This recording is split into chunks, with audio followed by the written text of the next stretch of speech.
es solo un saludo muy rápido para todos. Están en la aula de la Curia General de los Jesuitas que utilizamos para los encuentros de la Sociedad de Jesús, de la Compañía de Jesús y por otros encuentros eclesiales. Es un gusto acoger a todos ustedes, miembros del Sínodo. Muchas gracias.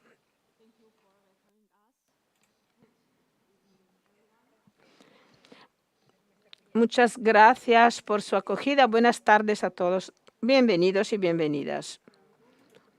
Y este foro teológico pastoral, que es parte de la 16 Asamblea General Ordinaria del Sínodo de los Obispos. Ese evento es un evento abierto a todos, no solo a los participantes en el sínodo. Y yo creo que es una oportunidad para todos los que quieren entender mejor qué significa, qué quiere decir ser pueblo de Dios como sujeto activo de la misión. Pues quiero agradecer a todos y todas por estar aquí. Yo soy Clara Chisar. Soy una teóloga experta del sínodo, soy profesora, soy académica de teología pastoral en la Universidad Católica de Leeds, en Austria. Soy la decana de la Facultad de Teología y vicedecana de la universidad.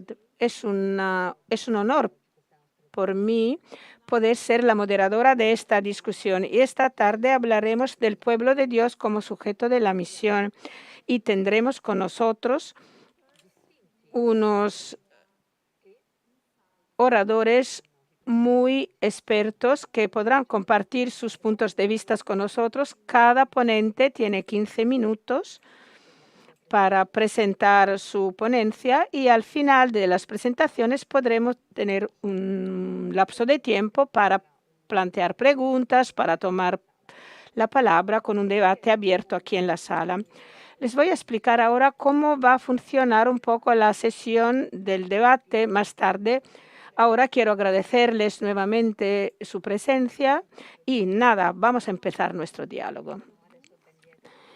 Y es un placer poder presentarles nuestro primer relator, Thomas Süding, que nos hablará de la perspectiva del Nuevo Testamento en el tema Pueblo de Dios como sujeto de misión. A usted el uso de la palabra. Thomas Süding es profesor de Nuevo Testamento en la Facultad Teológica de la Universidad Ruhr-Bochum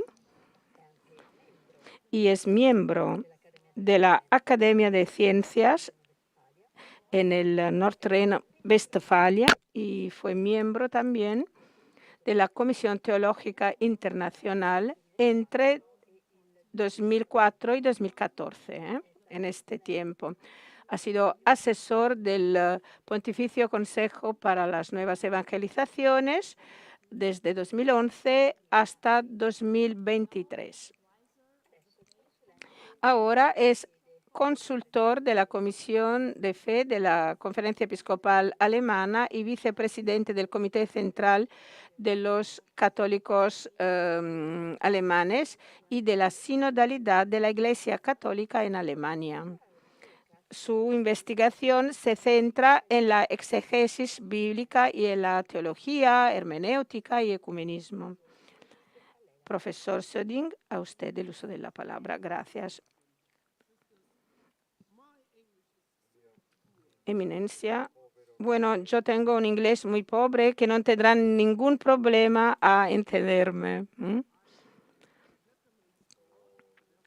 Yo soy un experto del Nuevo Testamento y mi presentación tendrá dos partes. Una para cómo leer el Nuevo Testamento hoy en día y después ver a partir de una perspectiva del Nuevo Testamento interpretar el hoy en día.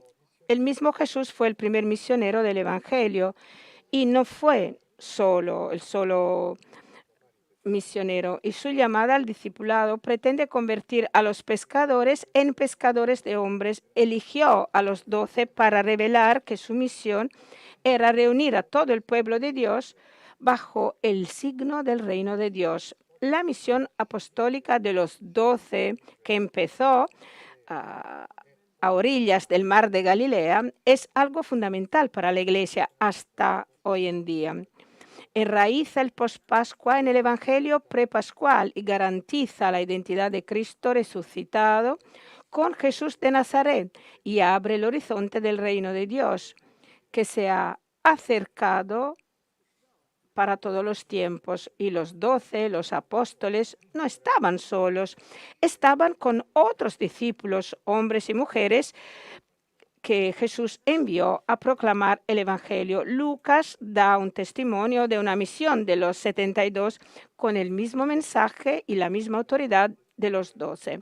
Y los Evangelios dan testimonio de un amplio abanico de actividades misioneras, no solo por parte de quienes siguen a Jesús por sus caminos a través de Galilea hacia Jerusalén, sino también de todos los que viven su fe en su casa, como las madre, padre, hermano, hermana, colega, vecino, amigo.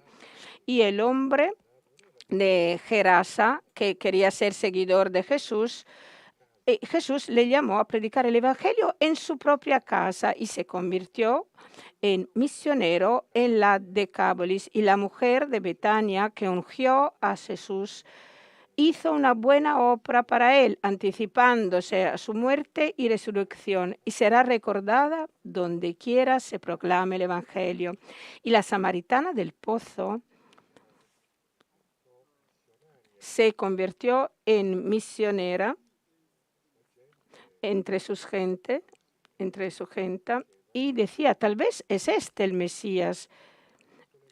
Y podríamos seguir una larga lista, un largo listado: el leproso curado, la mujer con flujo de sangre que volvió a casa en paz, el ciego Bartimeo que siguió a Jesús de Jericó a Jerusalén. Bueno, todos ellos y muchos otros más demuestran el hecho de que Jesús busca la conversión de todo el pueblo de Dios y que la misión específica de los 12 y de todos los discípulos explícitos de Jesús está al servicio de la misión de todos los que aman a Dios y al prójimo. Pero desde el comienzo los 12 tienen un problema. Frecuentemente no reconocen que no son los únicos que siguen las huellas de Jesús y que no deben dominar al discipulado el discipulado de Jesús. Y por un lado, tienen la tentación de perder su misión preguntándose quién es el más grande entre ellos.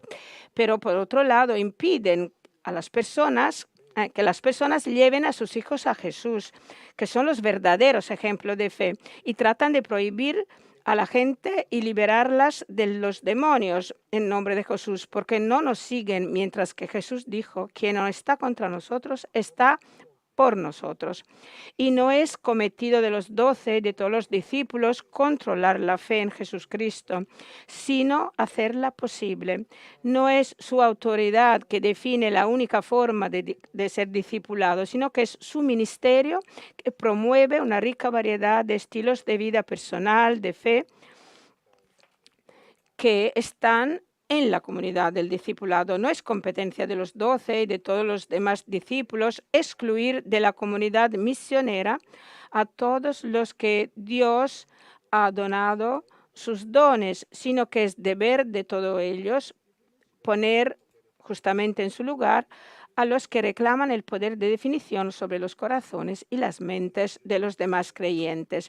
Y la misión de Jesús exige hablar libremente en la fe, echar una mano con amor, inspirar oraciones desde la esperanza. Pedro y María Magdalena representan buenos ejemplos de fe misionera, como el samaritano misericordioso y el publicano humilde del templo.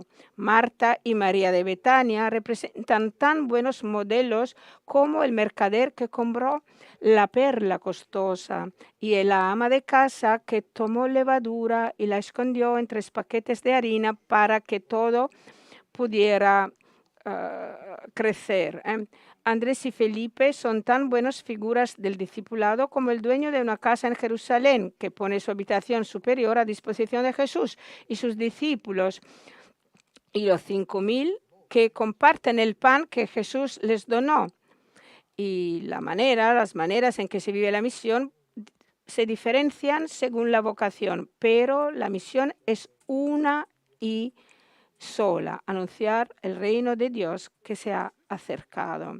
En la primera misión cristiana, el logos, el ethos y el rito del evangelio siguen las huellas de Jesús, modificándose en el espíritu de la Pascua, y el Nuevo Testamento, como la tradición, se centra en figuras excepcionales como Pedro y Pablo. Tienen en efecto una importancia excepcional. Van de ciudad en ciudad, aldea, de aldea en aldea, provincia en provincia, y son los primeros mensajeros del Evangelio. Establecen localmente la Iglesia de Dios, que se funda en Cristo. Y esta es la misión fundamental que lleva la carta a los Efesios para considerar a los apóstoles y profetas como el fundamento de la Iglesia. Pero el concepto paulino de misión establece que los miembros de las iglesias locales puedan encontrar su propia manera de vida y de libertad, en la libertad de la fe. Y con su equipo, el apóstol suele estar en un lugar solo algunas semanas o meses para proclamar el Evangelio, para encontrar a los primeros creyentes, para bautizarlos, para enseñar. Y cuando él y sus compañeros se marchan para el siguiente puesto de la misión, las comunidades deben estar claramente, tienen que vivir su fe, y tienen líderes que les guíen, tienen familias que les apoyan, sienten fascinación por sus vecinos y se preguntan por qué viven como están viviendo, para poder responder con un testimonio de fe. Las puertas de sus casas de fe deben abrirse para acoger a las personas interesadas, y la visión a través de la atracción es la clave, y a través de la solidaridad es la vocación, y la solidaridad a través del compartir los dones de Dios es la inspiración de la misión. San Pablo pensaba que el crecimiento misionero es un proceso interior y exterior, y cuanto más la fe llena el corazón, más la boca rebosa de buenas palabras. Cuanto más se reconoce la verdad del Evangelio, mayor es la solidaridad para los pobres. Cuanto más libre es el aliento de la oración, más intensa es la cooperación de gracia con el Dios Salvador. Y por eso el ministerio misionero de los apóstoles es claramente la educación y la formación de los creyentes, porque todos reciben de Dios los carismas y deben encontrar el justo lugar en el cuerpo de Cristo. Todos deben aceptar sus debilidades para entrar en empatía con los demás y reconocer los dones de los demás. Es tarea del apóstol implicar a los fuertes y animar a los débiles. El apóstol no concede la gracia, sino que da testimonio de la gracia. No hace a los creyentes dependientes de su persona, de la persona de los creyentes, sino que les anuncia la libertad en Cristo. Esta concepción de la misión como vocación de toda la Iglesia caracteriza todo el Nuevo Testamento. Según los Efesios, es tarea de los evangelistas, pastores y maestros dar fuerza a todos los creyentes para que no sean inmaduros, sino que sean maduros, firmes y seguros de su rumbo, de su camino, no mudos, sino capaces de expresar la verdad del Evangelio con amor. Y según la primera de Pedro, es dignidad de todos los fieles ser reyes y sacerdotes del pueblo liberado de Dios, con la profética capacidad de honorar a Dios en la peregrinación hacia la piedra angular del templo de Dios, el mismo Jesucristo. Por la antigüedad pagana, la religión no es una cuestión de fe y razón, sino de lealtad. Y para los judíos del Segundo Templo, la misión no es una opción, aunque el atractivo de su monoteísmo ético no era algo pequeño. Para los primeros cristianos, en cambio, el camino de la fe es el camino de la iluminación, de la luz. ¿Y cuáles son las consecuencias de esa tradición viva hoy en día? La misión de Jesús es más importante que nunca, es más vigente que nunca, tanto en las jóvenes iglesias misioneras del sur del mundo como en las iglesias tradicionales de Occidente, porque la fe no puede darse por descontada, por sentada, porque necesita nuevos testigos. Hay alternativas religiosas e ideológicas, hay rupturas con la tradición y nuevos comienzos en familias, pueblos y sociedades. Algunos tuvieron y tienen que luchar contra el comunismo, por ejemplo, otras contra el populismo, el pasotismo. Unos tuvieron y tienen que reconocer la verdad liberadora del Evangelio en un terrible sistema de injusticia, mientras que otro en un exceso de consumismo. Todos están llamados a encontrar compañeros, personas de buena voluntad y buen corazón, todos llamados a profundizar en la unidad ecuménica, todos llamados a ser la sal y la luz de la tierra, incluso como minoría cualificada. Y esta constelación hace que sea aún más importante poder dar razón de la esperanza que está en nosotros, con mansedumbre y respeto. ¿Y cuál es la mejor manera para alcanzar ese objetivo? En estos tiempos modernos, la teología católica se ha centrado en el ministerio ordenado, especialmente el ministerio del Papa y de los obispos. En efecto, su ministerio es fundamental. Están llamados a proclamar el Evangelio y a dirigir la Iglesia con autoridad inspirada. Su ministerio es necesario, pero no es suficiente en una iglesia misionera. Como el cardenal Casper explicó, la finalidad del sacerdocio, del ministerio ordenado, es promover el sacerdocio común de todos los fieles. Y nuestro tiempo se caracteriza por una doble evolución, por un doble desarrollo. Por un lado, la competencia teológica, que no es solo un privilegio de los sacerdotes o de los obispos. En todo el mundo hay muchísimos creyentes bien formados, mujeres, hombres, competentes en teología, liderazgo eclesial y pastoral, ministros laicos, miembros de órdenes religiosas y de comunidades de vida consagrada. Y su capacidad es un don para la Iglesia que claramente a veces causa incertidumbres de papel en algunos lugares, pero conduce también a nuevas formas de cooperación y participación en la misión de la Iglesia. Y por otra parte, han aumentado las expectativas de un buen liderazgo pastoral. Los fieles laicos de todo el mundo desean contribuir con su experiencia, no solo en todos los asuntos seculares de la Iglesia, y quieren aportar su experiencia y claramente esperan ser escuchados cuando el futuro de su iglesia será objeto de debate. Exigen participación y transparencia.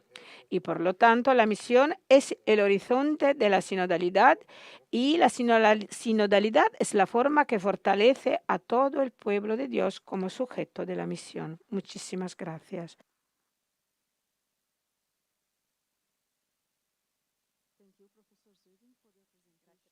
Muchas gracias por su presentación. Ahora vamos a escuchar al próximo ponente, Orman Rush, un experto de eclesiología que va a compartir su enfoque sistemático teológico a nuestro tema. Ormond Rush es profesor asociado en la Universidad Católica de Brisbane, es sacerdote de la diócesis de Townsville en Australia, es doctorado en teología en la Universidad Gregoriana, ha sido profesor de teología en Brisbane y desde 1991 fue elegido como presidente de la Asociación Católica Teológica Australiana por 3 mandatos, desde 2007 hasta 2010. Fue peritus también de los consejos, de 2 asambleas de los consejos de la Conferencia Episcopal Australiana. Profesor, a usted el uso de la palabra. Buenas tardes a todos. Mi presentación se basa en 3 preguntas. qué es la misión, quién es el pueblo de Dios y cómo es el pueblo de Dios, así entendido. O sea, un sujeto, o de hecho un sujeto activo, que participa con Dios en la misión divina. Pues, ¿cuál es la misión? Deberíamos empezar por recordar los propósitos de Dios en nuestro mundo. La misión de Dios. Para nosotros los cristianos, Jesús es la ventana abierta hacia ese plan divino a lo largo de todas las épocas de la historia humana. En sus parábolas y dichos sapienciales, en su comportamiento y forma de relacionarse, en sus milagros y comidas, todo el ministerio de Jesús se centró decididamente en lo que él llamaba el reino de Dios. Para Jesús, el reino de Dios era Dios entrando en la historia humana, invitando a los humanos a permitir que Dios reinara en sus corazones y mentes y a colaborar con Dios en la consecución de los propósitos de Dios. Para el Vaticano II, la misión de la Iglesia es la de Jesús, en quien Dios venía a reinar. Así, la misión de la Iglesia es proclamar a Jesucristo y proclamar y establecer, Lumen Gentium 5, entre todos los pueblos el reino de Cristo y de Dios. La Iglesia en la tierra, la semilla y el principio de ese reino. Final de la cita. Perdonad, no funciona la traducción ahí, creo. 1, 2, 3. No funciona la traducción para algunas personas. En español no está funcionando. ¿Alguien me escucha en español? 1, 2, 3, 4, 5, 6, 7. ¿Quieren que hable en aramaico? Quizás en español. ¿Alguien está escuchando la traducción al español? Quienes estén escuchando la traducción al español, ¿pueden levantar la mano, por favor? Nadie. ¿Por qué no me escucha nadie? ¿Ahora se escucha la traducción al español? ¿Ahora sí? Vale. Podemos reanudar. Gracias. Vale, sigamos. ¿Me dais 4 minutos más? Bueno, para el Vaticano II, la misión de la Iglesia es la de Jesús, en quien Dios venía a reinar. Así, la misión de la Iglesia es proclamar a Jesucristo y mencionamos el Lumen Gentium 5. Proclamar y establecer entre todos los pueblos el reino de Dios y de Cristo. La Iglesia en la tierra, la semilla y el principio de ese reino. Fin de la cita. Es importante destacar que para Jesús la realización del reino de Dios en el mundo era un proceso interactivo y de colaboración. Es muy significativo que Jesús llamara a discípulos, no solo para que le ayudaran en su ministerio terrenal, sino también para que continuaran su obra en el futuro. Aquí tenemos ya, en ese simple hecho, un paradigma bíblico de Dios y los seres humanos trabajando juntos.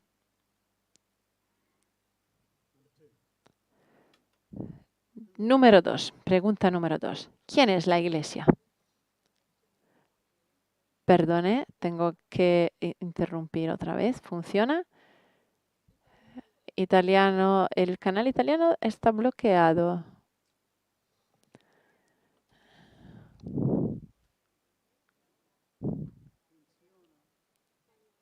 El español se oye. Quienes estén escuchando español, ¿me escuchan? ¿Se escucha el español? Vale.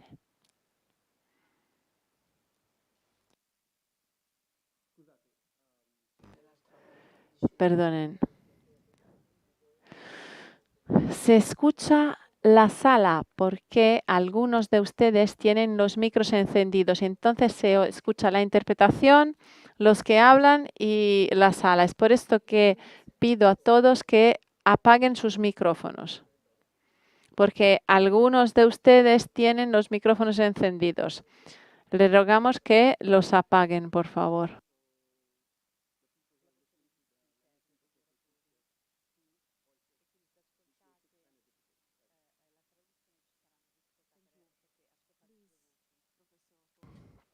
Gracias. Profesor, adelante. Segunda sección. ¿Quién es la Iglesia? Esta fue una pregunta vital para el Consejo Vaticano II. Permítanme resumir la propuesta del concilio.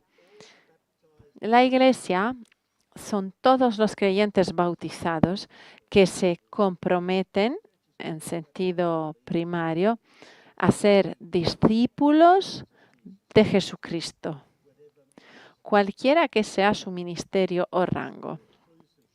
Este sentido inclusivo de quiénes son la Iglesia queda claro en el segundo capítulo del Lumen Gentium. La Iglesia es todo el pueblo de Dios. Y eso significa, decía, todo el cuerpo de los fieles.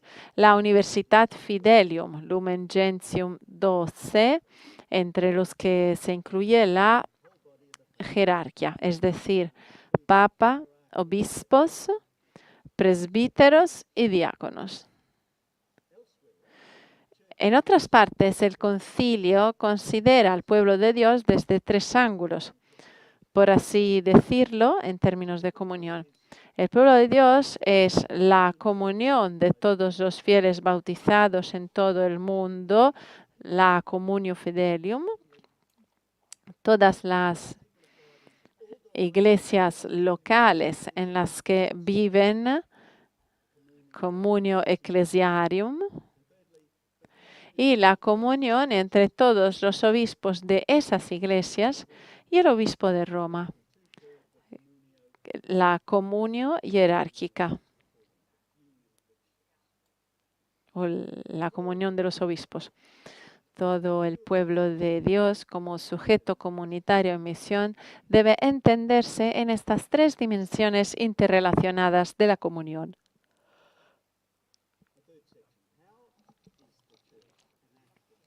Tercera pregunta. ¿Cómo es la Iglesia un sujeto activo?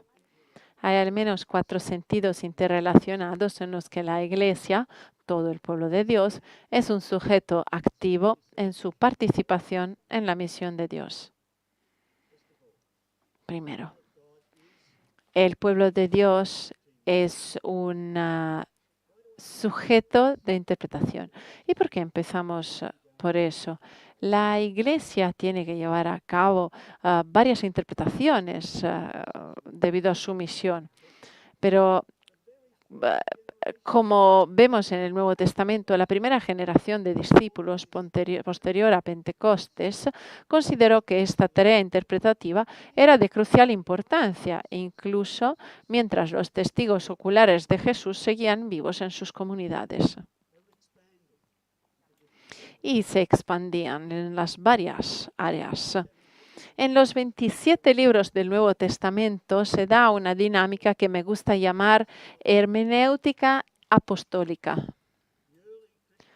Es evidente que las primeras comunidades cristianas necesitaban interpretar y aplicar a las nuevas circunstancias el Evangelio de Jesucristo de diversas maneras en las distintas iglesias locales que iban surgiendo.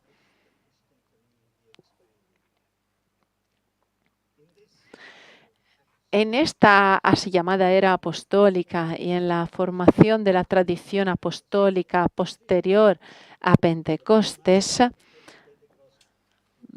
vemos, por ejemplo, la lenta aparición de un canon de escritos que interpretan a Jesús y el Evangelio de diversas maneras, pero de un modo que todas las iglesias perciben como fiel a la verdad de Jesucristo. No había una sola manera Había muchas maneras de interpretarlo a él y a su evangelio. Este sínodo es un sujeto intérprete que busca en sus conversaciones en el Espíritu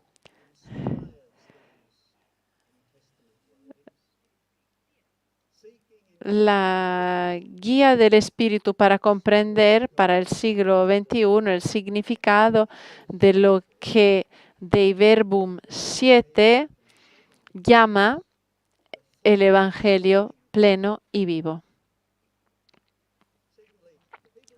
Segundo punto. El pueblo de Dios es un sujeto condicionado por el tiempo.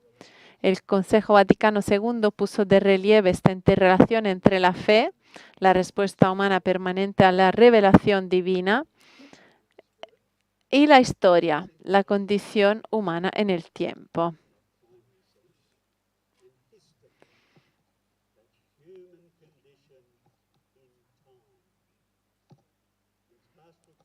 En su constitución pastoral sobre la Iglesia en el mundo actual, se dice que en cada época la Iglesia tiene la responsabilidad de leer los signos de los tiempos e interpretarlos a la luz del Evangelio, si quiere llevar a cabo su tarea. Debemos conocer y comprender las aspiraciones, los anhelos y los rasgos a menudo dramáticos del mundo en que vivimos. A medida que el tiempo avanza inexorablemente hacia el futuro, nuevas perspectivas abren nuevos horizontes, presentando nuevas preguntas que exigen del pueblo de Dios respuestas a la luz del Espíritu del Evangelio. Una iglesia sinodal, por el bien de la misión, debe abordar necesariamente las cuestiones y los desafíos de este tiempo presente en el que lleva a cabo su misión, como estáis intentando hacer vosotros en este sínodo. Pero la iglesia no es un sujeto etéreo que flota en el tiempo. No solo está condicionada por el tiempo, también se ve afectada por el lugar. Lo que me lleva a la siguiente sección. El pueblo de Dios es un sujeto localizado. Hace poco leí un libro de 2024 de un teólogo católico puertorriqueño. Se titula Tocados por este lugar. Teología, comunidad y el poder del lugar. De manera convincente, el autor destaca la importancia del lugar y del contexto para encarnar el Evangelio de Jesucristo, al igual que la parte 3 del Instrumentum Laboris para este sínodo.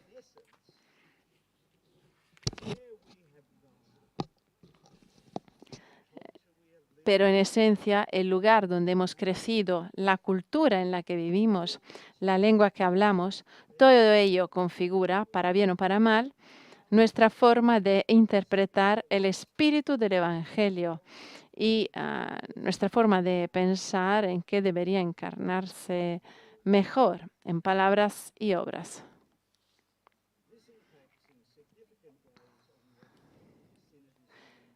Esto influye de manera significativa en lo que están haciendo aquí y en el sínodo, aportar la perspectiva de su lugar en el mundo. Entonces, compartir cómo han sido tocados por su lugar y poner su perspectiva a prueba, escuchando y tal vez siendo desafiados por las perspectivas procedentes de otros lugares. Cuarta y última sección, un sujeto sacramental. El pueblo de Dios es un sujeto sacramental. El pueblo de Dios es un sujeto intérprete, condicionado por el tiempo y situado. Este concepto se resume en un cuarto aspecto. El pueblo de Dios es un sujeto sacramental. Todos conocéis ese pasaje clave del Lumen Gentium. La Iglesia en Cristo es un sacramento semejante, signo e instrumento de la unión con Dios y de la unidad de todo el género humano.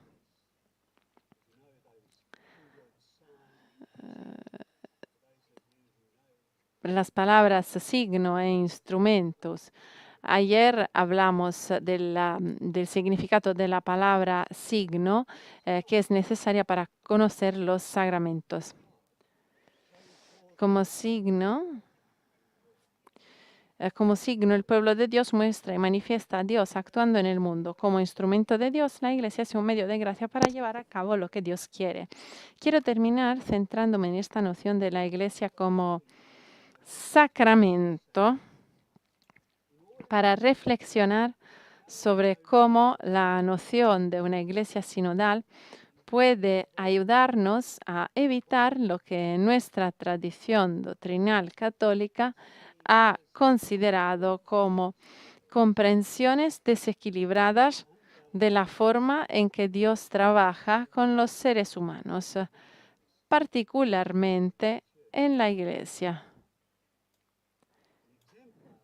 El ejemplo a este respecto es la encarnación. La enseñanza del Concilio de Calcedonia sobre la relación entre la naturaleza divina y la naturaleza humana de Jesucristo es paradigmática para entender la naturaleza de la Iglesia, como enseña Lumen Gentium 8. La sociedad dotada de estructuras jerárquicas y el cuerpo místico de Cristo, la sociedad visible y la comunidad espiritual, la iglesia terrena y la iglesia dotada de riquezas celestial, no deben considerarse como dos realidades. Al contrario, forman una realidad compleja que comprende un elemento humano y otro divino. Por eso la Iglesia es comparada con no poca analogía al misterio del Verbo encarnado. Lumen Gentium 8. Un peritus brasileño en el Consejo Vaticano II, Buenaventura Kloppenburg, después de señalar las formulaciones de Calcedonia sobre la encarnación, observa: la naturaleza teándrica o cristomórfica de la Iglesia, junto con la audaz comparación de Lumen Gentium 8 con la unión hipostática, nos permite decir que lo que se enseña en Cristología sobre la dualidad de las naturalezas, sin mezcla, ni cambio, ni división, ni separación,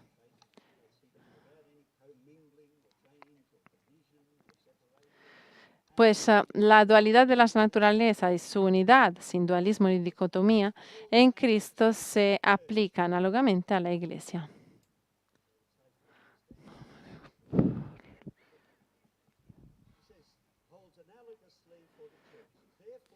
Por lo tanto, también encontramos que los horrores cristológicos clásicos se repiten en eclesiología. Hay un docetismo eclesiológico y un nestorianismo y un monofitismo eclesiológicos. En otras palabras, al concebir la Iglesia, debemos mantener en equilibrio los elementos divinos y humanos. Esta visión es relevante para nuestro tema eclesiológico de esta noche sobre el pueblo de Dios como sujeto de la misión.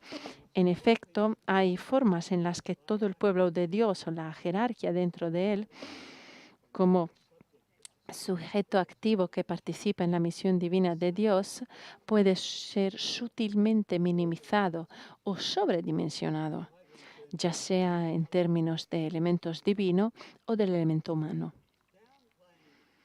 Restar importancia al elemento divino puede llevar a entender la sinodalidad por ejemplo, como un proceso puramente democrático en el que gobierna la mayoría.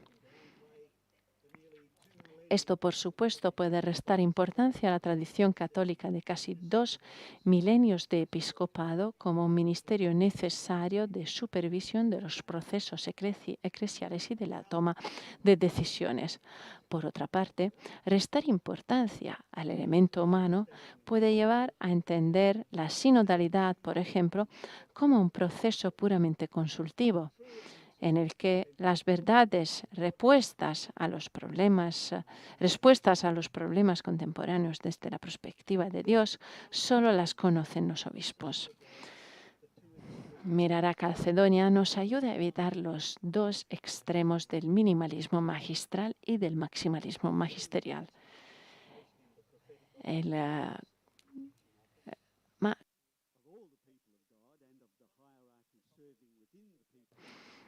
El Consejo Vaticano II, el Concilio Vaticano II, al enseñar la participación en el oficio profético de Cristo, de todo el pueblo de Dios y de la jerarquía que sirve dentro del pueblo de Dios, nos está urgiendo, al igual que la síntesis que hace el Papa Francisco del concilio, en su noción de sinodalidad, a mantener en equilibrio el elemento humano y el elemento divino, tanto en todo el pueblo de Dios como en la jerarquía dentro de él. Sobre todo, no minimicemos, como en las versiones eclesiológicas del docetismo, el nestorianismo y el monofisitismo, los procesos humanos de interpretación de un sujeto mundial condicionado por el tiempo localizado y sacramental de su misión. Muchas gracias.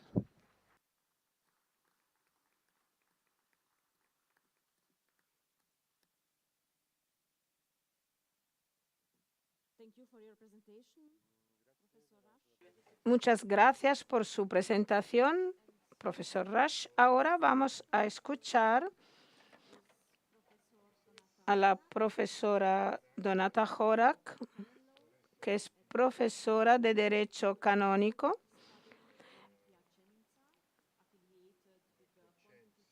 en una universidad de Piacenza, en la Universidad Angelicum también, y miembro del Consejo de Presidencia y de la Coordinación de las Teólogas Italianas.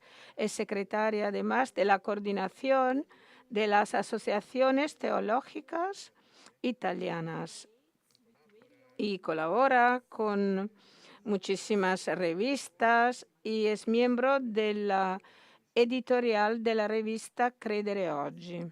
Profesora, a usted el uso de la palabra.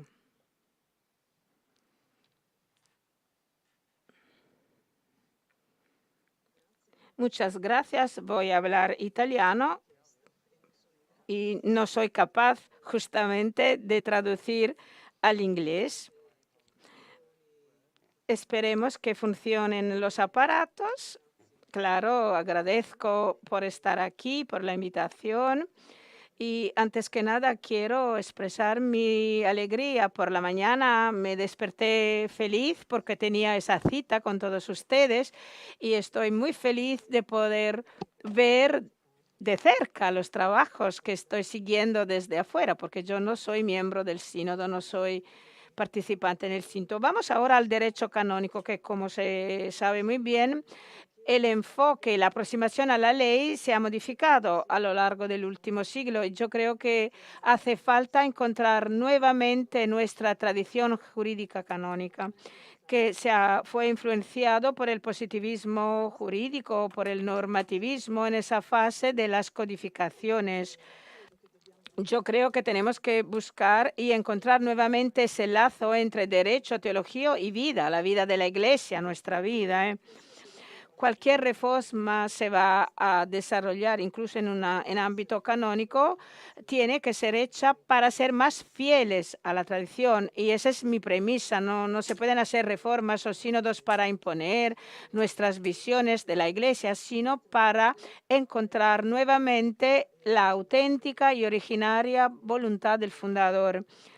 Y para para la misión que se nos ha confiado, hacer el Evangelio creíble a través de relaciones justas y una convivencia humana en que todos somos hermanos y todos somos hermanas.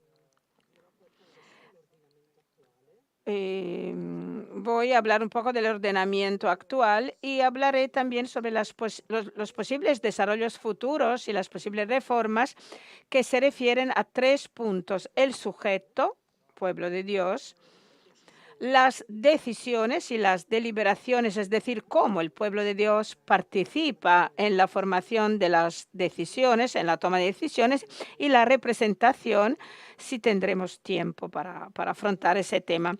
Por lo que se refiere al sujeto, pueblo de Dios, la Iglesia es un pueblo de hombres y mujeres incorporados a Cristo por el bautismo, que son partícipes de la función sacerdotal, profética y real de Cristo, todos corresponsables de la misión que Dios ha confiado a la Iglesia para cumplirla en el mundo, para realizar en el mundo. Es el canon 204 del Código Latín, idéntico al canon 7 del Código de las Iglesias Católicas Orientales.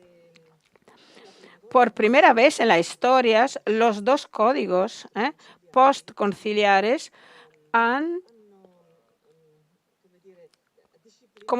disciplinado el estatuto, el estatus de los deberes y de los derechos fundamentales de toda persona bautizada, y eso a pesar de su estado de vida. Y eso representa una novedad absoluta. Es el estatuto de los Christi Fideles. Antes que nada, ese estatuto se habla con el principio de igualdad de todos los fieles bautizados en Cristo, y claramente con el deber fundamental de vivir en comunión. Estos deberes fundamentales se desarrollan en toda una serie de situaciones subjetivas de responsabilidad y de legítima esperanza. Por ejemplo, todos fieles tienen que ser libres libre puede expresar su opinión, sobre todo si tiene competencias teológicas, tiene que poder brindar consejos, tiene el derecho de crear asociaciones, pertenecer a asociaciones, tiene el derecho de evangelizar, etcétera, etcétera, un largo etcétera. Y eso es una enorme novedad de las 2 codificaciones postconciliares. Además, la sistemática es nueva, porque los 2 códigos después del concilio se han inspirado en 2 criterios: el latino, que es un criterio teológico sacramental, sistemando toda la materia, claramente enfocando la organización del código en la stria munera Christi, a pesar de no se ha podido concentrar el munus regendi en un solo libro. El criterio es un criterio sacramental, mientras que el código de las iglesias orientales siguió el criterio tradicional de las antiguas colecciones. Es decir, que los 2 códigos que están en vigor se han liberado de esta aproximación, de esta postura del Código de 1917, que era un modelo civilista, el modelo de la ius civilis, según un esquema personas, cosas, acciones. Y más allá de la sistemática, además de la sistemática, hay muchísimas novedades en el derecho después del Concilio Vaticano II. Muchísimas novedades que claramente hay contradicciones también, porque la envergadura de la reforma ha sido muy profunda. Por ejemplo, hay muchísimos cánones en que los fieles se llaman como súbditos, y esta es la expresión de una axiología extraña, que no es la axiología del Lumen Gentium, pero es claro que el lenguaje no puede modificarse fácilmente, a pesar del código, del primer código, vio la luz en 1983, muchos años después de la clausura del concilio. Parecen convivir 2 teologías, y hay puntos de encontronazos, o sea, de problemáticos, sobre todo sobre el tema de la potestas, la titularidad del poder al gobierno, la participación al gobierno de la Iglesia. Ese es un elemento que el derecho tendrá que solucionar. Tendremos que solucionar esas contradicciones porque debemos encontrar nuevamente el fundamento de la habilitación de toda persona bautizada para poder ejercer el munus regendi en los sacramentos de la iniciación cristianas. Actualmente el código no es claro. Hay normas que parecen reservar exclusivamente toda la potestad, no solo de órdenes, sino de jurisdicción, también solo a los clérigos, y hay normas que parecen que la potestad ejercida por laicos y laicas es ejercida en la base de una simple misión canónica, que es un acto administrativo. La acción de los fieles en la Iglesia no puede tener como fuente simplemente un acto administrativo, porque la habilitación es sacramental. Hay unas buenas prácticas en este momento que se están realizando, por ejemplo, la tendencia a introducir nuevos ministerios, a hacer más inclusivos los ministerios instituidos, a confiar en cargos y oficios eclesiásticos a personas que tradicionalmente eran excluidas, por ejemplo, las mujeres. Y todos estos pasos en adelante son extremadamente importantes porque son paradigmáticos, simbólicos, pero deberíamos, en la próxima reforma del derecho, tendríamos que solucionar esas contradicciones, sobre todo intentar no conservar esa doble eclesiología en relación a algunas cuestiones básicas que también se refieren a la cuestión, por ejemplo, sacerdocio ministerial y sacerdocio común, etcétera. Y vamos al segundo punto, cómo se toman las decisiones en la Iglesia y la cuestión del tema consultivo deliberativo. Es un elemento muy importante. La actual disciplina de los organismos de participación revela una visión minimalista de la consulta. Los consejos pastorales son facultativos, por ejemplo. Los consejos obligatorios como el presbiteral, para los asuntos económicos, no están acompañados por reglas específicas por lo que se refiere a la transparencia, por ejemplo, en la computación de los miembros. Y frecuentemente se trata de consejos de nombrados, personas nombradas por por la autoridad, o si son elegidos, se eligen sin reglas que garantiza una efectiva participación, y el riesgo es siempre que sean candidatos elegidos, y los sínodos siempre son consultivos, es decir, funcionales a la toma de decisión de una autoridad singular, monárquica. Prevalece, pues, una visión, yo diría, solitaria de la autoridad, mientras que los organismos y los cuerpos intermedios están llamados a votar y dar un voto solo consultivo. Y ya la expresión solo consultivo es una expresión un poco de desprestigio, y prácticamente el voto consultivo parece que no tenga mucha importancia, pero en la Iglesia no es así. En el derecho latino se ha enraizado un binarismo muy rígido, y en el lenguaje del derecho canónico latino, los sínodos son exclusivamente consultivos y los concilios deliberativos. Bueno, esta contraposición sínodo-concilio no pertenece a nuestra tradición, y en efecto en el Código de las Iglesias Orientales los sínodos son deliberativos.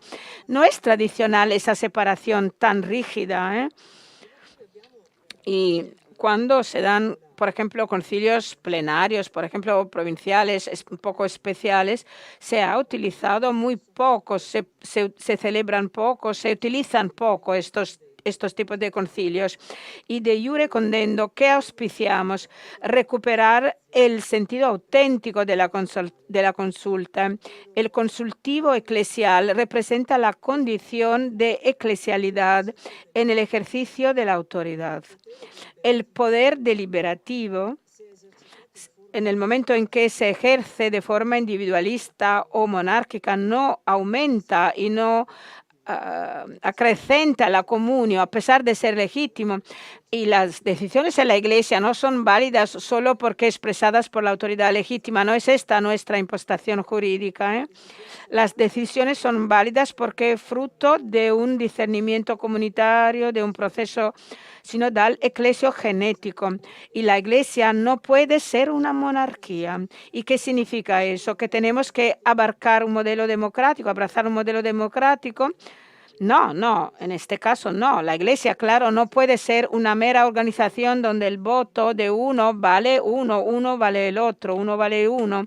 No, y a este punto la responsabilidad de los obispos sería simplemente demandada a la votación de una mayoría, y esta no es una dinámica, esta también no es una dinámica eclesial.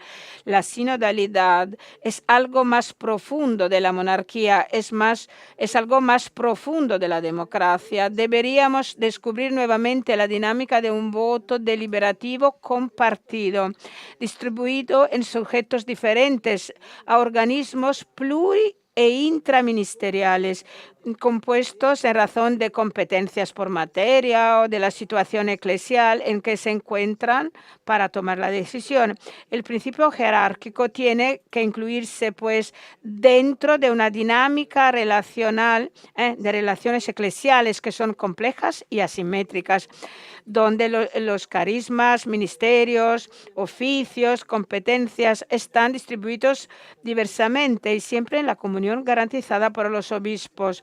Obispos que no son otra cosa de los organismos sinodales, son parte de eso y con su voto pueden atribuir votos consultivos a un organismo sinodal o a un consejo, porque eso no se puede excluir, hace parte de nuestra tradición, siempre aconteció, y ya Episcopalio Comunio afirma eso, y el pontífice podría atribuir un valor definitivo al documento final, por ejemplo, votado por la Asamblea, que directamente incorporaría y constituiría el magisterio pontificio con el nombre de todos los que han participado. Y eso es paradigmático, como una cascada tendría que realizarse en todos los organismos consultivos.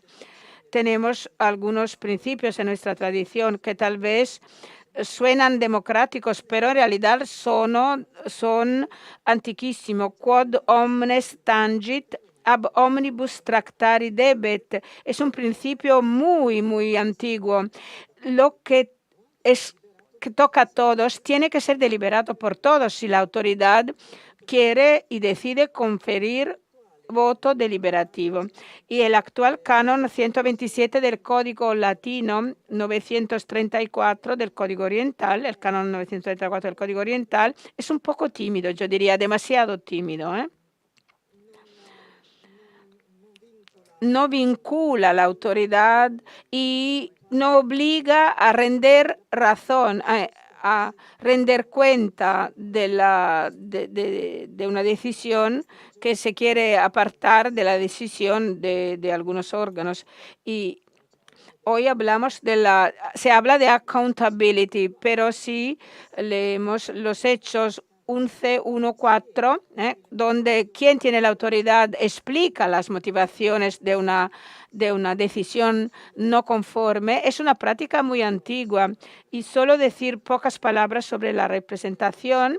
Los organismos sinodales del futuro tendrán que ser representativos del pueblo de Dios, incluso desde el punto de vista, digamos, de la cantidad, cuantitativo, según un criterio que tímidamente fue asumido por los códigos actuales, por lo que se refiere, por ejemplo, a los consejos pastorales. Los consejos pastorales deberían reflejar al pueblo de Dios, considerando, por ejemplo, las zonas de la diócesis, las profesiones, las competencias, de las diferentes características. Siempre me impresiona, por ejemplo, que en esa lista, en ese elenco, no esté presente la característica fundamental, el género, mujeres y hombres, y los futuros sínodos tendrán que respetar una proporcionalidad que está presente en el pueblo de Dios. Estas son líneas posibles de lo que podría ser el derecho del futuro. El tema es el método también. Y yo creo que se tendrá que considerar que tal vez estamos saliendo de una época de uniformidad del derecho. Y por eso la próxima semana tendremos el foro entre Iglesia Universal e Iglesia Particular y será muy interesante. Muchas gracias por su atención.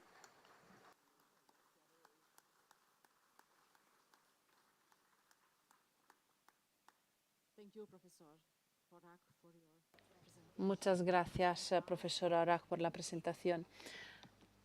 Ahora pasamos la palabra a un ponente que nos brindará su enfoque práctico teológico, Michaud Dussault Andrés Mandula. El obispo Mandula nació en la ciudad de Maputo, la capital de Mozambique. Es el segundo de 11 hermanos. Fue ordenado sacerdote en 1959, fue profesor de teología moral de Maputo y profesor en varias diócesis y seminarios. En Roma estudió en el Instituto Bíblico Apostólico en Roma y obtuvo un doctorado en teología bíblica por la Universidad Gregoriana. En 2004, hace 20 años, fue consagrado obispo de Xaid, de la diócesis de Xaid.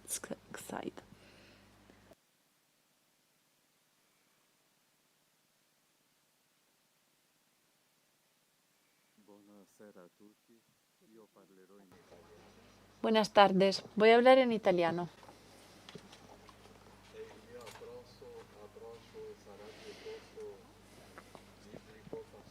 Mi enfoque es más bíblico pastoral que teológico pastoral.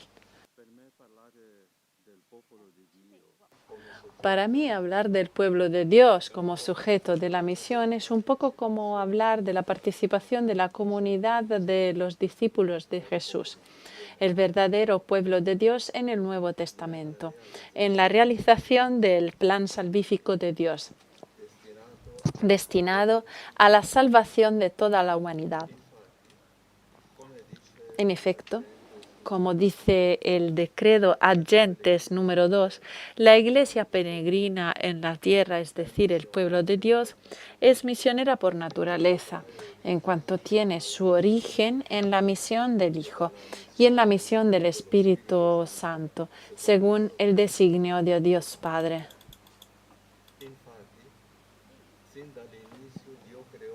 De hecho, desde el principio, Dios creó el hombre a su imagen y semejanza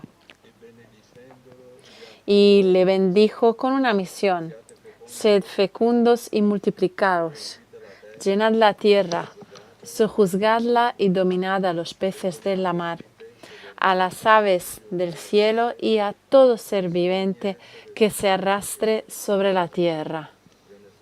Génesis 1:28. Misión que, por desgracia, se vio bruscamente interrumpida cuando, en una actitud autorreferencial y dominadora, el hombre decidió ponerse en el centro de su propio destino, comprometiendo así su comunión con Dios. Sin embargo, Dios nunca se dio por vencido y, como en el acto de la creación, movido por un amor misericordioso y saliendo de sí mismo, decidió enviar a su propio Hijo al mundo para redimir a toda la humanidad, prisionera del pecado y de la muerte. Al estilo del libro del Génesis, el prólogo del Evangelio de Juan describe así la inauguración del nuevo plan de Dios. En el principio era el Verbo, y el Verbo estaba con Dios, y el Verbo era Dios. Juan 1:1.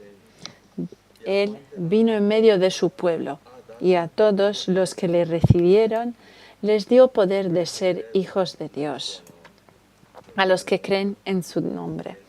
Juan 1, 10, 12. Jesús mismo, hablando de este plan, poco antes de volver a su Padre, dice: Padre, ha llegado la hora. Glorifica a tu Hijo, para que el Hijo te glorifique a ti. Porque le has dado poder sobre todo ser humano, para que dé vida eterna a todos los que le has dado. Esta es la vida eterna, que te conozcan a ti, el único Dios verdadero, y al que tú has enviado, Jesucristo. Juan 17, de 1 a 3.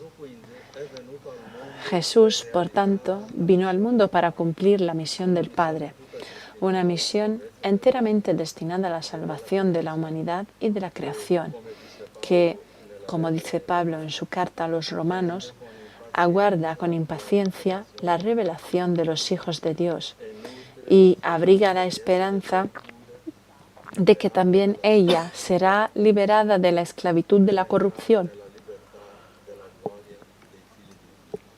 para entrar en la libertad de la gloria de los hijos de Dios. Carta a los Romanos, capítulo 8, de 19 a 21. Para cumplir esta misión que le confió el Padre, Jesús, el ungido de Dios mismo, fue constituido sacerdote, profeta y rey, y desde el principio quiso asociar al género humano a sí mismo y a su misión salvadora. Como dice el Evangelio de Marcos, llamando así a algunos de sus discípulos, designó a 12 de ellos para que estuvieran con él, para enviarlos a predicar el Evangelio y para que tuvieran poder de expulsar demonios. Marcos 3, de 14 a 15.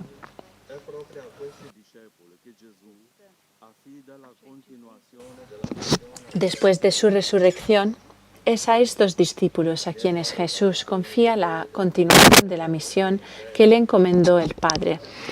Todo poder me ha sido dado en el cielo y en la tierra. Id pues y haced discípulos a todas las gentes, bautizándolas en el nombre del Padre, del Hijo y del Espíritu Santo, y enseñándoles a guardar todo lo que yo os he mandado. Y aquí hay que recordar que se bautizaba por inmersión, y decir te bautizo en el nombre del Padre, del Hijo y del Espíritu Santo, en algún sentido significa inmerger a esa persona en la realidad de la vida trinitaria, en el nombre del Padre, del Hijo y del Espíritu Santo. Id y domesticad. Es una misión colectiva, confiada a la comunidad de los discípulos, que se tiene que realizar en el nombre de Jesús por todos y por cada discípulo, cada uno según sus capacidades.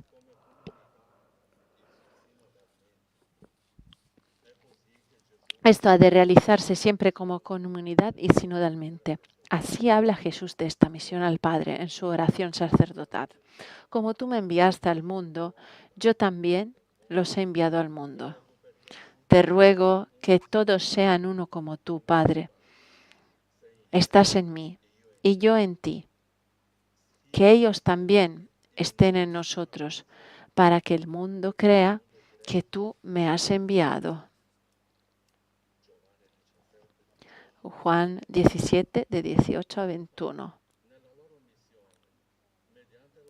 De hecho, en su misión, por la acción del Espíritu Santo que los une a Jesús, el Hijo de Dios, los discípulos contarán siempre con su presencia y su apoyo.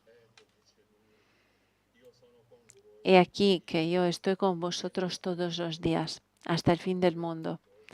Mateo 28, 20. La misma promesa se encuentra en el Evangelio según Juan, donde, para el éxito de la misión divina que les ha confiado, Jesús insiste en que los discípulos deben permanecer siempre unidos a Él.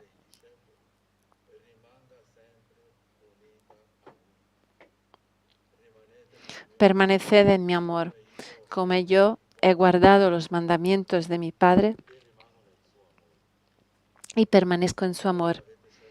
No me habéis elegido vosotros a mí, sino que yo os he elegido a vosotros Y os he destinado para que vayáis y deis fruto, y vuestro fruto permanezca para siempre. Juan 15, de 10 a 16. En realidad, los discípulos de Jesús, incorporados a la familia divina por el bautismo, en el nombre del Padre y del Hijo y del Espíritu Santo, Mateo 28, 19b, están llamados a participar en la misma misión de Dios en el mundo, misión que tiene a Dios Padre como origen y se transmite del Padre al Hijo y del Hijo a sus discípulos, constituidos ahora en el verdadero pueblo de Dios, guiados e iluminados por el Espíritu Santo. En efecto, como dice Pedro en su primera carta, por su unión con Cristo, los bautizados, al aferrarse a Él, se constituyen en pueblo santo, destinado a proclamar las maravillas de Dios.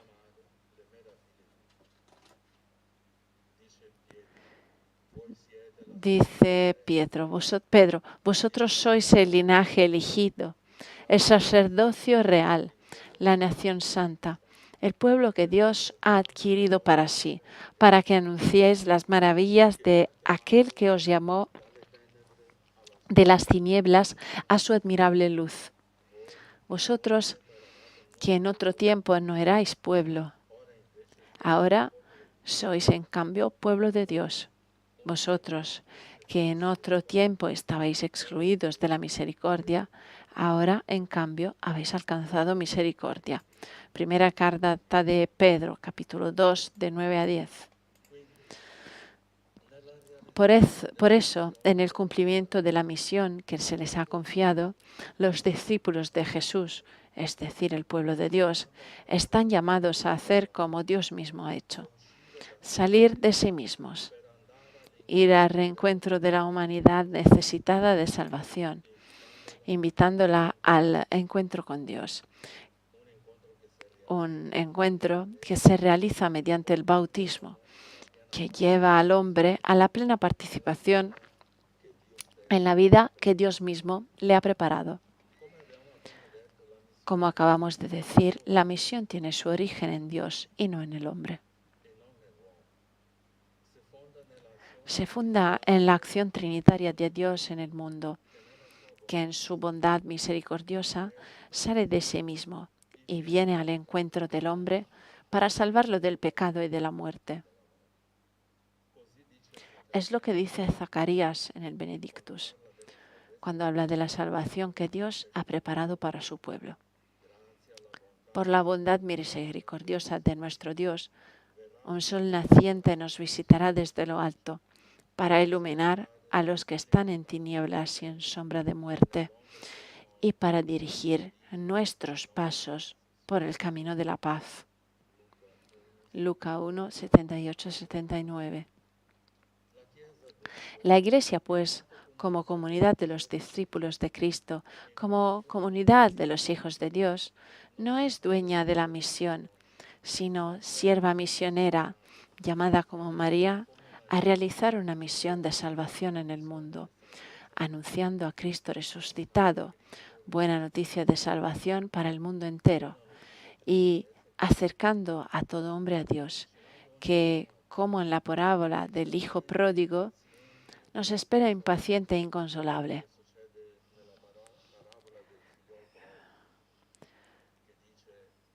La parábola dice: cuando aún estaba lejos, el padre lo vio y, conmovido, corrió hacia él, se echó a su cuello y lo besó, y dijo: celebramos, porque este hijo mío estaba muerto y ha vuelto a la vida, estaba perdido y ha sido encontrado.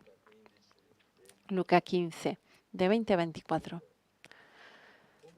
Por tanto, como comunidad de hijos de Dios, la Iglesia, que nace de la misión de Dios en el mundo, está llamada a custodiar y transmitir el don divino de la salvación a toda humanidad y nunca puede cerrarse sobre sí misma en una actitud autorreferencial, sino extender sus brazos abiertos hacia el mundo para abrazar en el hombre de todos los tiempos a toda la humanidad necesitada de salvación. En efecto, como en la parábola del Hijo Pródigo, la Iglesia que custodia y transmite al mundo la salvación divina está llamada a ser expresión y prolongación del amor de Dios al hombre de todos los tiempos, puesto que es enviada a anunciar al mundo la buena nueva de la salvación.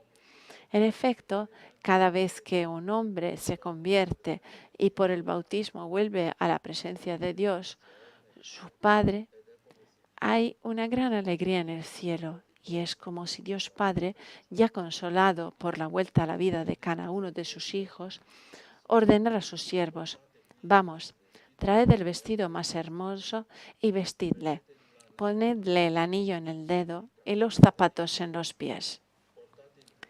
Traed el ternero cebado, matadlo, comamos y alegrémonos, porque este hijo mío estaba muerto y ha vuelto a la vida, estaba perdido y ha sido encontrado. Como consecuencia de todo lo que hemos dicho hasta ahora sobre los discípulos de Jesús, el verdadero pueblo de Dios, se deduce que la acción pastoral de la Iglesia debe estar ordenada a la realización de la misión salvífica de Dios en el mundo. Por esto, todo bautizado por la acción del Espíritu Santo recibe los carismas necesarios para obrar en el mundo in nomine Christi, llevando la salvación de Dios hasta los confines de la tierra. Desde la pequeña comunidad cristiana hasta la parroquia, desde la iglesia local hasta la iglesia universal. Todas las comunidades de discípulos de Jesús están llamadas a servir a Dios en santidad y justicia, como dice Zacarías en el Cántico de Benedictus, Lucas 1, 74-75. Anunciando al mundo las maravillas de Dios, llevando así a cumplimiento la misión para la que hemos sido constituidos. Fuimos constituidos como linaje escogido, sacerdocio real, una nación santa, según la primera carta de Pedro, capítulo 2, 9. Por tanto, la actividad misionera de la Iglesia no se limita en servicio interno al mantenimiento de la comunidad cristiana, sino que está abierta por naturaleza al diálogo con el mundo, donde el Señor resucitado quiere ser conocido y acogido como don de salvación preparado por el Padre.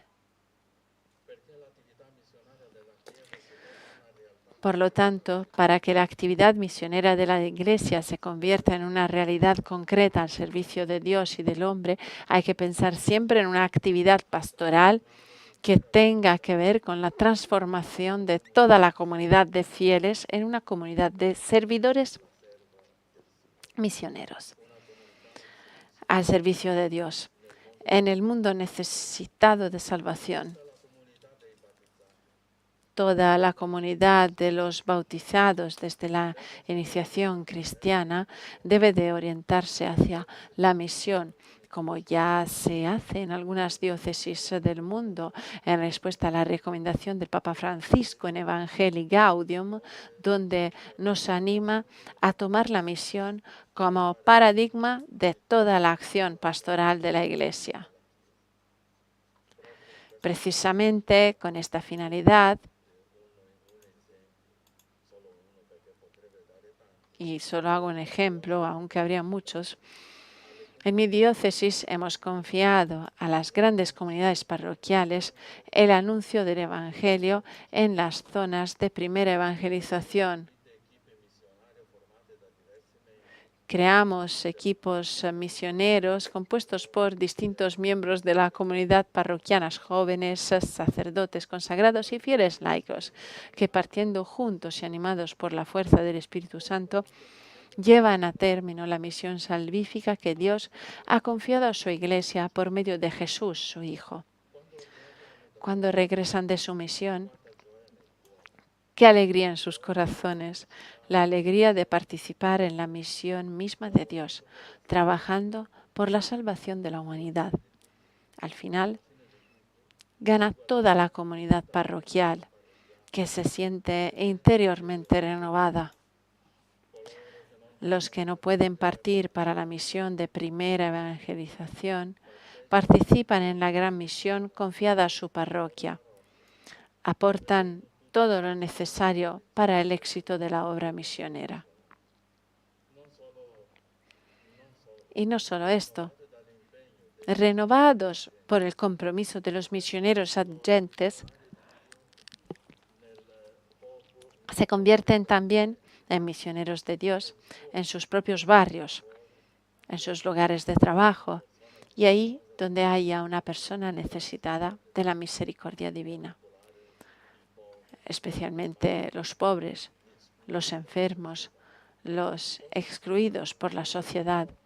Puedo aseguraros que las parroquias que se han tomado en serio el compromiso de la actividad misionera se han convertido en las parroquias más vivas de la diócesis, siempre dispuestas a acoger y acompañar a cualquier persona necesitada, confortándola con el amor misericordioso de Dios. Son parroquias profundamente encarnadas en la realidad de su barrio y abiertas al diálogo con todas las realidades de la sociedad en la que viven. Muchas gracias.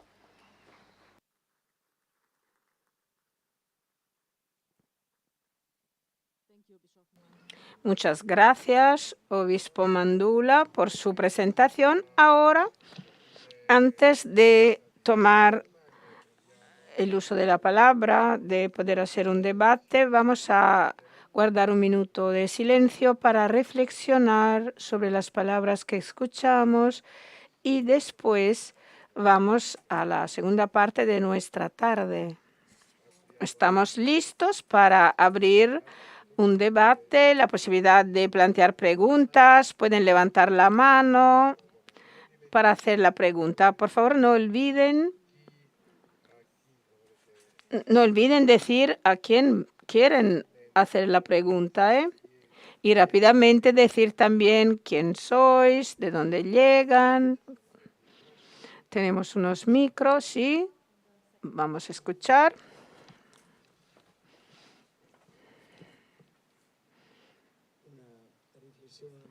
Una reflexión y una pregunta para Rash. Cuando has hablado del pueblo de Dios como sujeto que interpreta, interpreter subject, pero yo diría también un sujeto que se autointerpreta, self-interpretation, una forma de autorreflexión. Pensando en eso, tengo la impresión que la figura teológica de pueblo de Dios hoy en día está bajo sospecha, para así decirlo, porque muchas personas piensan que esa figura está cargada de un condicionamiento sociológico, y no prefieren, y en lugar de eso prefieren la figura de iglesia como cuerpo de Cristo. Y aquí se olvida que en esta figura hay otra sospecha que tendría que identificarse, y es la sospecha de una, digamos, de una lectura biológica de la figura de cuerpo, del concepto de cuerpo. Pues un balance entre estos dos conceptos creo que es necesario. Gracias, Antonio. Yo creo que es verdad. Bueno, se han dado críticas. Bueno, son muchos años. El pueblo de Dios se configura como una noción más sociológica. Yo creo que, pero hay un valor en esto, pero tenemos una imagen bíblica de la iglesia.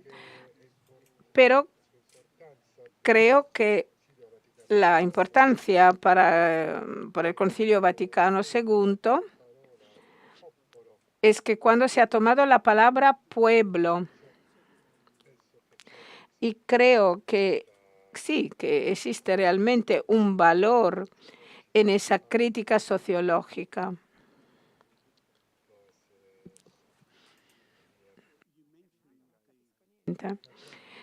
Has hablado de la imagen del cuerpo de Cristo como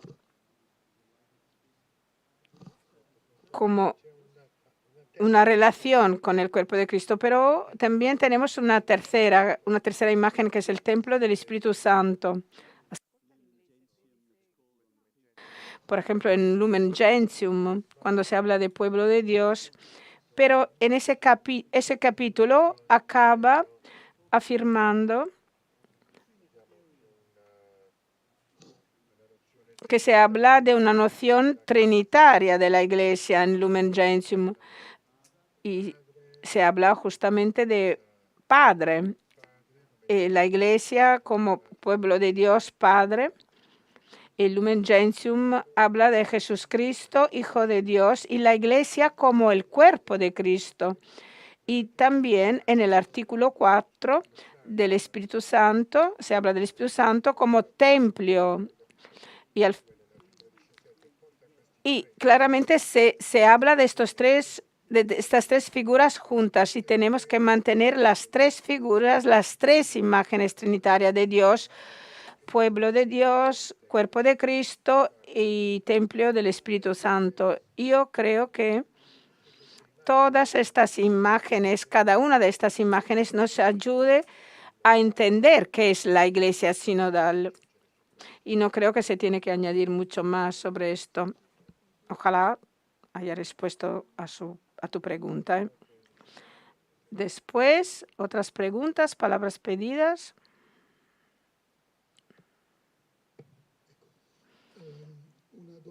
Mi pregunta a los que quieren contestar. Yo soy teólogo y misionero, y a veces hablo con mucha parresía. Me parece que hay muchos willful thinking, es decir, que todo el pueblo misionero, todo el pueblo, y después en nuestras parroquias vemos al 5% de personas que vienen, que acuden a nuestras iglesias. ¿Dónde está este pueblo misionero? Esta es la gran pregunta. Y me pregunto, pues, si el problema no está en la raíz, una palabra que no he escuchado y yo creo que es muy importante y que cambió mi vida, y que Papa Francisco menciona muchísimo. Es un poco el eje de Evangelium Gaudium, que es el querigma. Yo creo que tenemos un déficit de querigma en nuestra iglesia, porque es el querigma que nos brinda la alegría de la vida nueva. Es la victoria sobre la muerte, la vida inmortal que empieza desde ahora. Y me parece que son cosas que se dan por descontadas, no anunciadas como se debería. Me gustaba lo que decía Monseñor Mondula al final, porque donde se hace la experiencia concreta de la primera anunciación, se brinda alegría, se facilita alegría, el regocijo de estar juntos, de hacer sínodo. Yo creo que procede de esta experiencia de alegría. Y el querigma, y otro aspecto que está después del querigma, ¿qué pasa? Y yo creo que es necesario profundizar el tema de la iniciación cristiana, es decir, la iglesia futura que no sea catecumenal, centrada en el bautismo. Y en este sentido me parece que tendremos que ser realísticos, sobre todo en Italia, en Europa. Y la formación, la iniciación cristiana que nosotros transmitimos a nuestros jóvenes, de hecho, traiciona la intención primaria, o no absuelve y no responde a esta intención primaria, que es una alianza, hacer una alianza primaria con Jesucristo.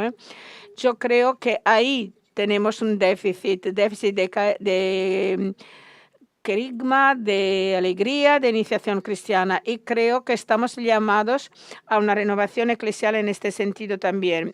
Y también cuando hablamos de sinodalidad, claramente están los organismos consultivos, etcétera, pero una sinodalidad entre los cristianos, entre los órdenes, sería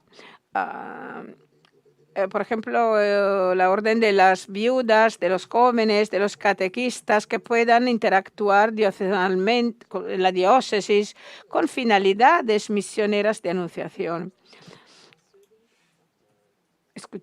¿Quién quiere contestar? Es mucho. Sí, desde el comienzo existe una misión, un deseo. Este deseo, esta voluntad, que es una promesa, la promesa de la libertad y el evangelio que libera a las personas. En la antigüedad se daba el dominio de la familia y la familia no permitía a las personas ir allí.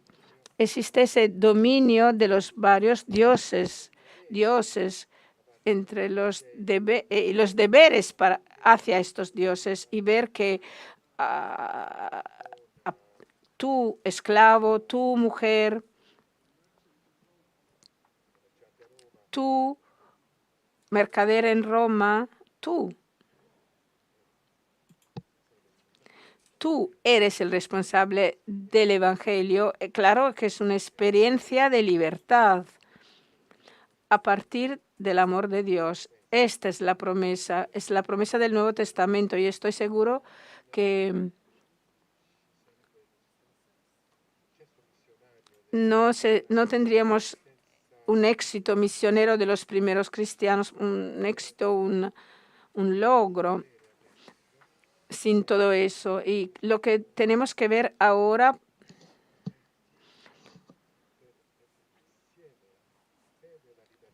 claramente es la necesidad de juntar la fe y la libertad, donde fe y libertad se encuentran. ¿Dónde están? ¿Dónde se encuentran fe y libertad? Ahí está la promesa de vida presente, porque en otros lugares no está.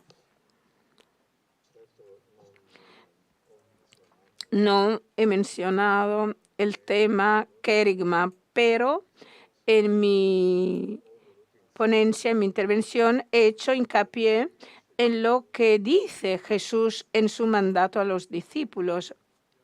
Ides y seáis maestros de todas las naciones, bautizando en nombre del Padre, del Hijo y del Espíritu Santo. Es una inmersión, es un encuentro con la Trinidad y podemos decir que ese encuentro con la familia trinitaria se da en el encuentro con Cristo. Y hablando un poco del capítulo 15 de Lucas, el regocijo, la alegría que experimenta el padre del hijo pródigo y también la alegría del hijo, la fiesta, es un poco la alegría que se remonta a ese encuentro con Cristo. Y solo el que encontró a Cristo en su vida ha hecho una buena iniciación cristiana y puede dar la anunciación de salvación, porque por otro lado se hablará, como por ejemplo acontece en mi país y en Mozambique. A menudo que pasa que tenemos estas iglesias neopentecostales que pregonan y hablan de la salvación intramundana casi, con una prosperidad, la salud, la sanación, y las personas van ahí, pero no encuentran todo eso. En realidad, el verdadero cristiano que encontró a Cristo a través de la iniciación cristiana, que acaba con el sacramento del bautismo, de la confirmación, de la Eucaristía, esa persona puede continuar. ¿Y qué hacer del querigma? El querigma claramente no se acaba en la catequesis inicial. Tiene que estar en que permanecer en toda la vida cristiana, en toda la catequesis, en los que dice un poco el Santo Padre en el Evangelium Gaudium. Tiene que acontecer eso, que toda la pastoral tiene que estar orientada hacia la misión a partir del querigma. Es una anunciación de alegría y de salvación. Muchas gracias. La próxima pregunta, por favor, palabras pedidas.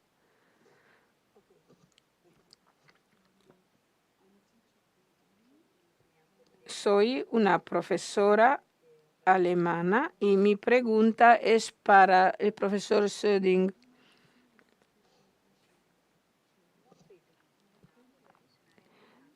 No veo una obra misionera importante por parte de la Iglesia y creo que en mi país, en Alemania, el problema es que los fieles y los laicos, los sacerdotes, los profesores, tienen vergüenza de tener la fe católica, como si la ocultasen, ocultan. Claro, tienen fe, pero ocultan todo eso. Es por eso que la fe en mi país es poco misionera. ¿Usted qué piensa de esa consideración de mi idea?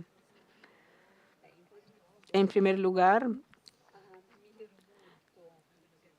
bueno, admiro lo que acaba de decir. Y en segundo lugar, como profesor, tengo un privilegio grande y el privilegio es trabajar junto con los jóvenes instruidos que están interesados en la fe y que quieren comprometerse en nuestra iglesia. Este es el primer punto mío. Yo sé que son pocos, pero son importantes. Y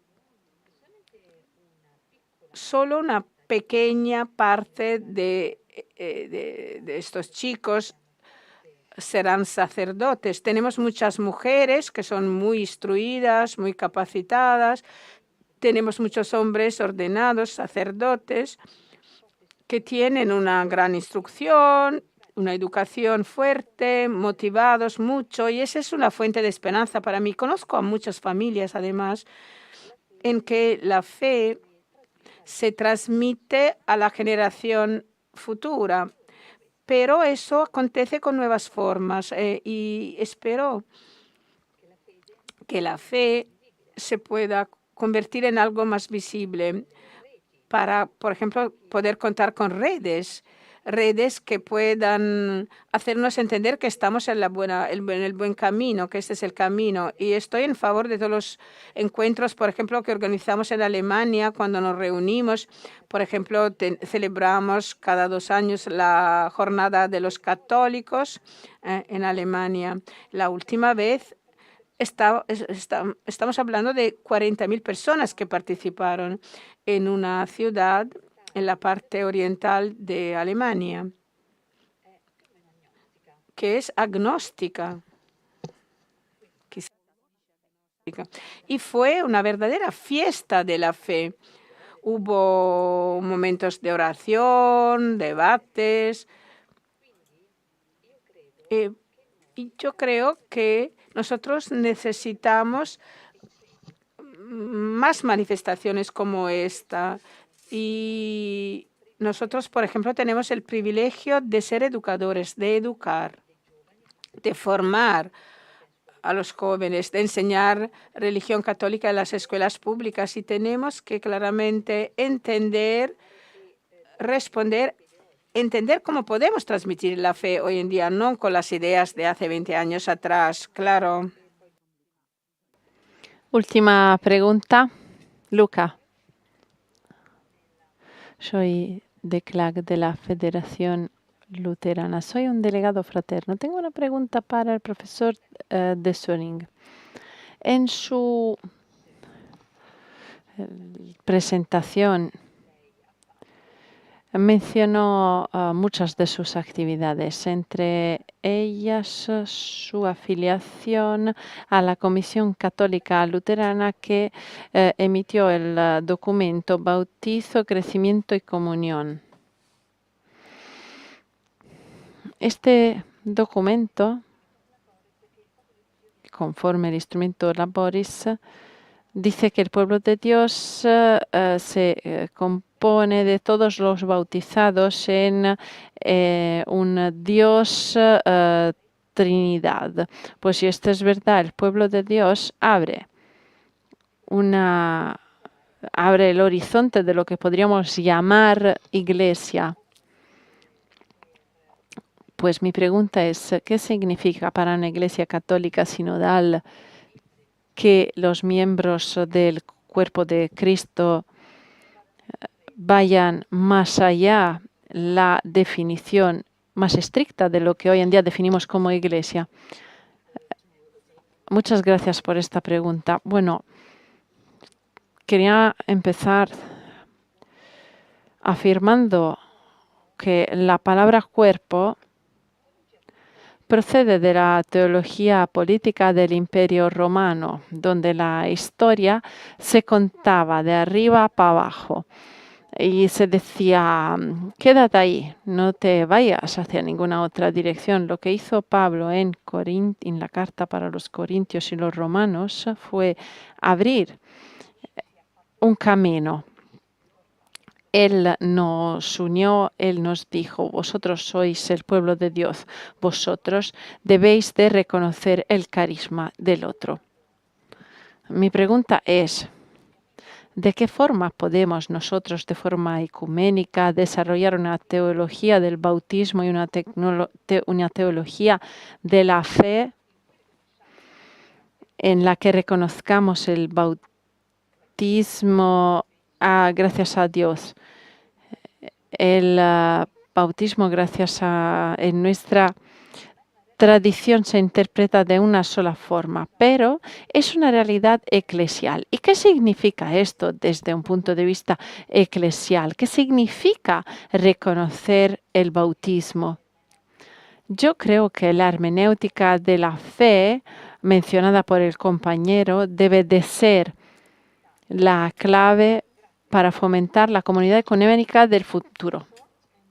Otra breve pregunta. Es para todo, una pregunta para todos. Muchas gracias. Ha sido muy interesante escucharles.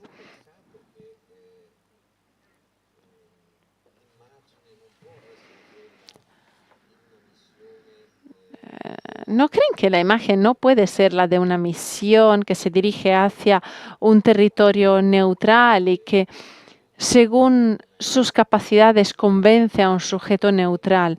Yo creo que hoy en día el mal tiene una estructura. El mal se encuentra en la guerra, en las desigualdades, en las muertes de los migrantes en el mar Mediterráneo. Y esta es la cuestión. Mi pregunta es, ¿no creen que existe un elemento de conflicto dentro del ámbito del mal? A mí lo que me sorprende es el silencio mundial de los teólogos sobre lo que ocurre hoy en día en el mundo, o sea, las guerras. Me sorprende que no se hable de la dimensión que empieza por el humano y llega hasta el poshumano. Estos son nudos de lucha, no son nudos sencillos o armónicos. Por tanto, la misión no es una misión sin riesgos. Debemos de ir hacia abajo, hacia Jericó. ¿Para quién es esta pregunta? Una pregunta para todos. Una pregunta algo difícil.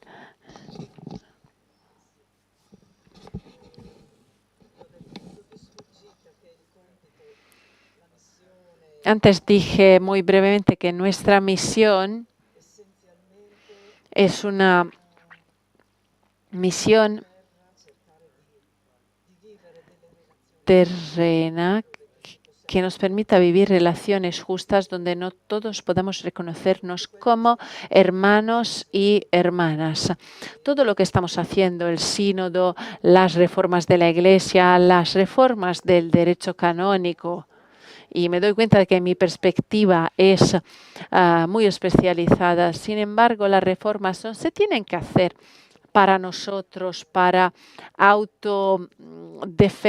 para defendernos, para guardar nuestras posiciones, para imponer o reiterar lo que siempre hemos sido. Lo que hacemos es para el mundo, es para toda la vida, porque si seguimos el maestro de Nazaret, él no tenía la preocupación de llevar la gente a la sinagoga. Él intentaba liberar las vidas, él intentaba generar y, por tanto, todos los esfuerzos que hacemos en nuestro trabajo tiene el único objetivo de hacer florecer la vida.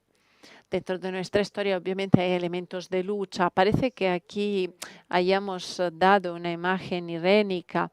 La vida es lucha. Hay que recordarlo. Muchísimas gracias. Clausuramos la sesión de hoy. Agradezco a todos por su participación.